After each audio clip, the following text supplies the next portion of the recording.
গত 31শে মে ছিল আমার বোনের জন্মদিন।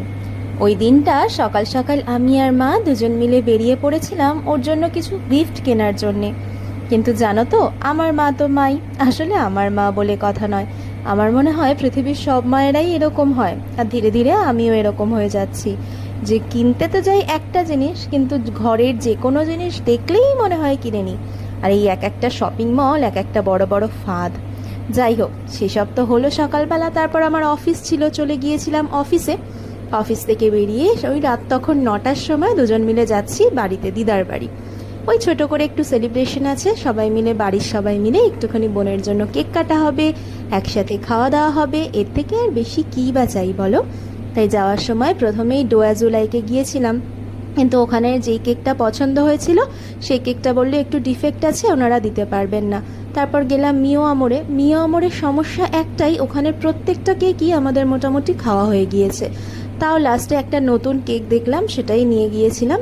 আর এই যে কেক নেওয়া হয়ে গিয়েছে, এবার যাব বাড়ির উদ্দেশ্যে।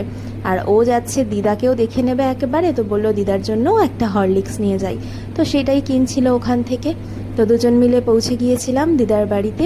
এই যে মামা বাইরে বসে আছে, আর বাড়িতে সবাই আছে। কেক ঠেক নিয়ে এবার যাচ্ছি ঘরের দিকে।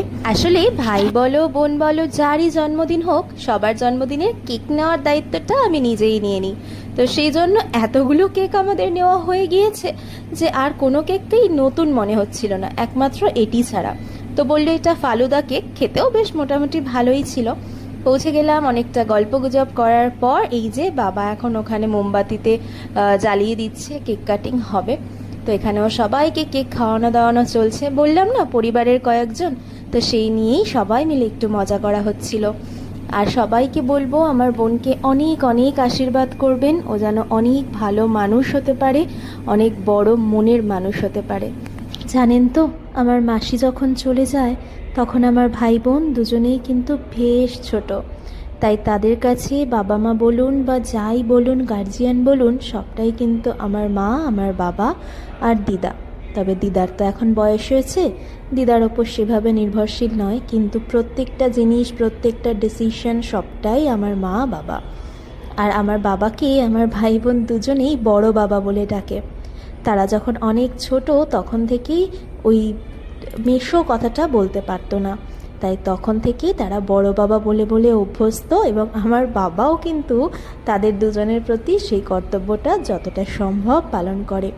এই হচ্ছে আমাদের এই ছোট্ট ফ্যামিলির কাহিনী। আমার বোনকে সবাই অনেক আশীর্বাদ করবেন, ভালো থাকবেন, সুস্থ থাকবেন। আজকের জন্য